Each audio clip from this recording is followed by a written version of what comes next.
Okay. All right. So, my chat people already know, but this is for the YouTube people. If you are curious what's going on, I'm currently at my parents' house for the holidays. Won't be back at my normal setup until Wednesday, I think, or Thursday. Probably Thursday. Whenever we play late that week, I'll be back on live streaming back at home. But with that being said, I definitely want to talk about this because I wasn't going to talk about it initially because I try to avoid it because it's hard to talk about, right? But I want to talk about Vassell, and everyone in the chat, as you can see, is talking about Vassell currently, and they're like, "Yo, we gotta bounce." I'm 29, still living with my parent. That is totally fine, dude. I do not blame you. If they're allowing you to save that money, man. I swear. I swear. Times is hard. Times is hard. Um, all right. All right, let's go ahead and dive into this. Let's see. I'm jumping all over the place because this is not my normal setup, so it's kind of hard to maneuver through everything. I know you guys can see it, so that's good. So you can see my screen right now. All right, so let's talk about this game current or just briefly, and then talk about Vassell in as a whole. So you guys know I have been very adamant that I want Vassell to be as aggressive as humanly possible. Pretty sure I said 16, 16. I don't want to do sexting. 16 field goals a game is totally fine. That's what I want him to go for. I think he should be I think he should be shooting most of the shots on this team, apart from Victor Wembanyama. He's a better scorer than Sohan. He's a better scorer than Chris Paul in his career right now. Better scorer than everyone on the team. He's the best scorer we have. So I'm just sitting back and I'm like, yes, take those 16. But people have brought up, especially in the chat and just I've seen it on Twitter as well, that Vassell has been slacking, and to the point where it's gotten so bad that people that I never would have thought would have advocated for Vassell getting cut, or not cut, but traded, are starting to advocate for it. I'm still not over the fence of the whole get rid of Vassell thing, but I will say that I'm becoming more and more cautious, and my hopes are diminishing just a little bit. So the defense is still there. He's never been a lockdown defender or anything, but he's a good help defender. He plays smart defensively. I think he plays smart offensively as well. But the defense is still there, so there's no concerns there. It's not like the injuries, I think, is holding him back. He still seems rather athletic. He still seems jumpy, if that's the right word. I don't know if that's the right word, but very energetic, doing his thing in that regard, right? But on the offensive end, what we known him for, just being an absolute killer, I don't know if we've seen that. And I think that a lot of people are starting to be a little bit more skeptical due to the fact that our boy he's injured so often, or he's becoming injured more and more often, and we're not seeing him on the court as often. And now that we've seen him, it hasn't necessarily been the same. So the last time he had a really good performance wasn't that long ago, but it is starting to become a little bit of a rarity, right? And that's not a good sign. So let's see. So starting off the season, this is November, for him. 8 for 13.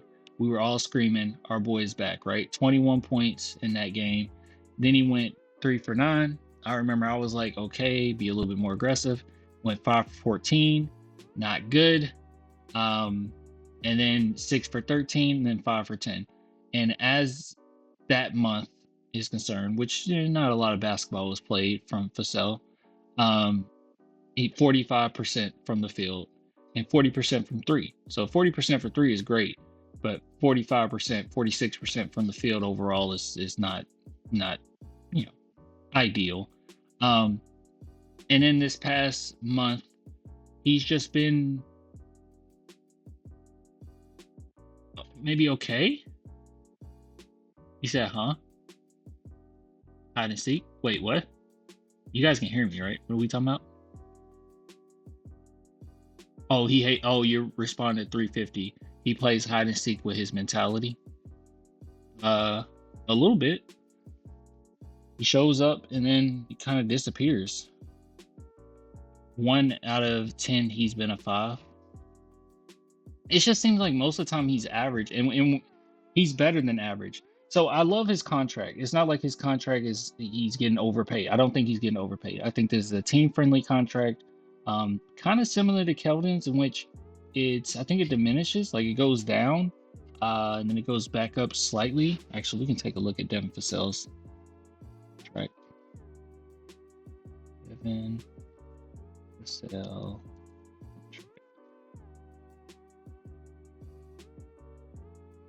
The hoops hype.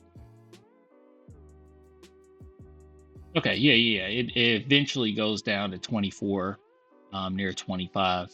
So yeah. So I was right. So it's 29. It goes down to 27, goes all the way down to 24, and then goes back up to 27. This is a really great contract for him. But yet and still, we do need him to be able to perform more consistently, and it is something that's a little worrisome.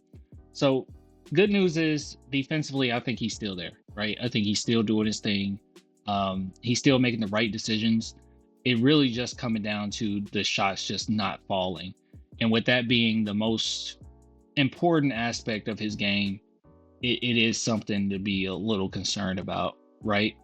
Um, he's starting to become consistently inconsistent, and we don't want that. So I'm not going to be one to start to advocate for him to be gone, right? I still believe in Vassell, but I am becoming more and more cautious, and I completely understand why some people are worried, because these performances, we would need Vassell to average more than this, right? He's averaging 15.7 for the season. We need more than that.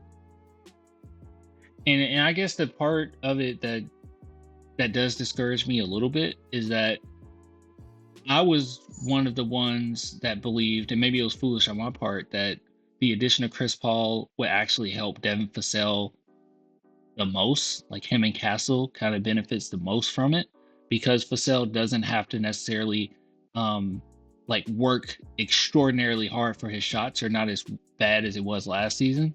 But even with him getting easier looks or more pressure being off of him, we're still getting performances here and there that makes you scratch your head.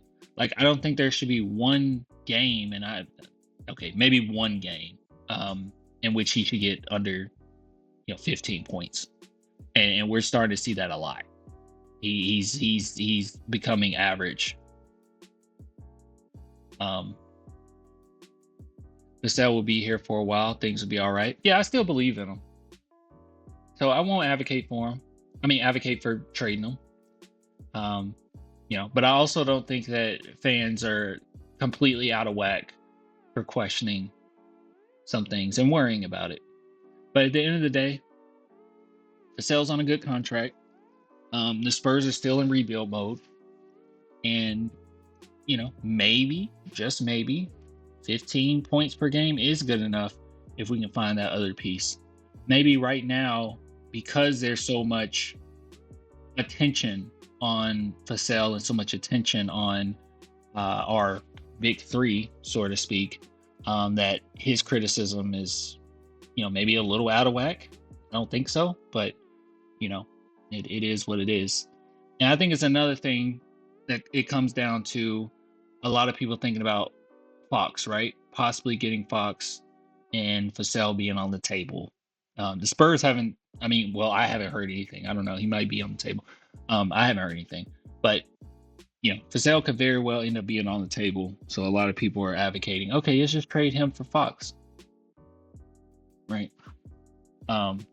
He said it looks like Vassell is at number 3. I hope he could be Wemby's Robin. I'm starting to not believe that, but like I said, there's a lot of attention on him right now. If the Spurs get some really good picks in this upcoming draft, got a lot of talent, maybe he end up being the 3rd, 4th scorer, and then it won't be, we won't be as hard on him, right? It takes a while for those rookie guys to get the big money. Maybe by that time he's ready to restructure some things, or come off that contract a little bit, in the sake for championships. And even though, and like I'm saying, right now he has a good contract. So yeah, I think it'd be all right. We should have been traded that Zach dude. Yeah, I've stopped sticking up for Zach Collins. Um, but Zach Collins did say the other day that he just wants the Spurs to win and he's fine with coming off the bench. So that's good. I'm glad that his mindset is in the right place. You know what else gives me a little bit of hope for our boy? Um, Guys, 38% from three is still not bad. It's just unfortunate because he's so inconsistent that he'll have these games that bump up his percentages and then have these games that completely destroy it. Like you can look here in the month of December, he shot 38% from three, but like one of the games is 4 for 7, one of the games are 5 for 7, one of the games are 4 for 5. And then you have a 0 for 4, 0 for 6, 0 for 4, 1 for 5. It's like, good God. Ugh.